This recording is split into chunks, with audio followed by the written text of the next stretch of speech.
দূরান্ত থেকে অনেক লোক নামাজ পড়তে এখানে আসে। যেহেতু অনেক পুরনো একটি মসজিদ, এখানে বসে আপনি কোরআন শরীফ পড়তে পারবেন এবং এখানে ফ্যানের ব্যবস্থা রয়েছে। ঐতিহাসিক হানাফিয়া জামে মসজিদটি অবস্থিত হচ্ছে ধলেশ্বর কেরানীগঞ্জ। আজকে আপনাদেরকে এই মসজিদের হানাফিয়া জামে মসজিদের কিছু শৈল্পিক স্থাপত্য নিয়ে শেয়ার করব। প্রায় 150 বছর ধরে কালের সাক্ষী হয়ে দাঁড়িয়ে আছে ঢাকার কেরানীগঞ্জে অবস্থিত ধলেশ্বর হানাফিয়া জামে মসজিদ। নবাবী আমলের স্থাপত্য শৈলীর কারণে মসজিদটি শুধু একটি স্থাপনা নয়, হয়ে উঠেছে শতবর্ষী ঐতিহ্যের স্মারক। সময়ের পরিক্রমায় এটি সংস্কার হলেও ধরে রাখা হয়েছে মূল নকশা ও স্থাপত্য শৈলী। 2021 সালের ডিসেম্বরে জাতিসংঘের শিক্ষা ও সংস্কৃতি বিষয়ক সংস্থা ইউনেস্কোর Asia Pacific award for culture heritage কনজারভেশনের অ্যাওয়ার্ড অব মেরিট ক্যাটাগরিতে পুরস্কৃত হয় ধলেশ্বর হানাফিয়া জামে মসজিদ।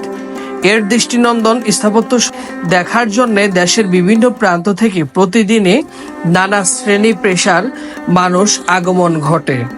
দক্ষিণ কেরানীগঞ্জ থানার কুন্ডা ইউনিয়নের ধলেশ্বর গ্রাম, বাংলা 1275 সনে, ইংরেজি 1868 হিজরিতে 1285 দারোগা আমিন উদ্দিন আহমেদ নিজ উদ্যোগে দৃষ্টিনন্দন মসজিদটির নির্মাণ কাজ শুরু করেন।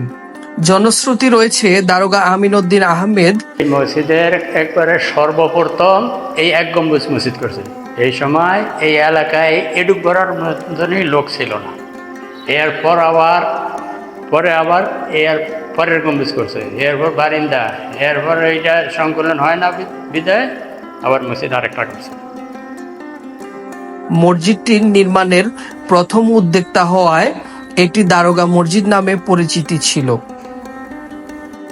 তারপরে ওই পুরস্কার স্বরূপে 120 কোরআন শরীফ আনছে। তার ছেলে মহিউদ্দিন আহমেদ ছিলেন মসজিদের প্রথম মোতাওয়াল্লি।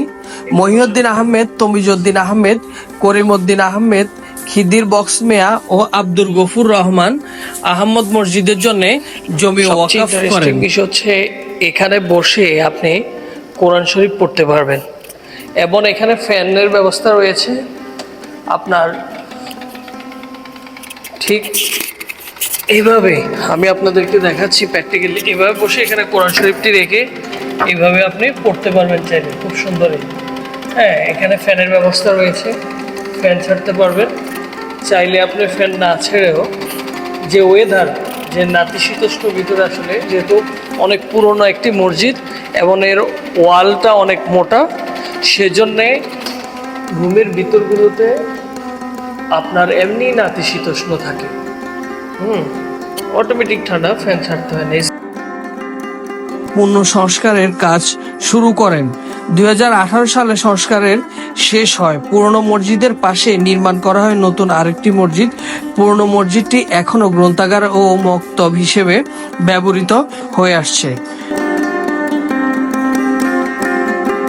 সম্মানিত সুধীবৃন্দ, আজকে এই পর্যন্তই। সকলে ভালো থাকুন, সুস্থ থাকুন। দেখা হচ্ছে অন্য কোথাও।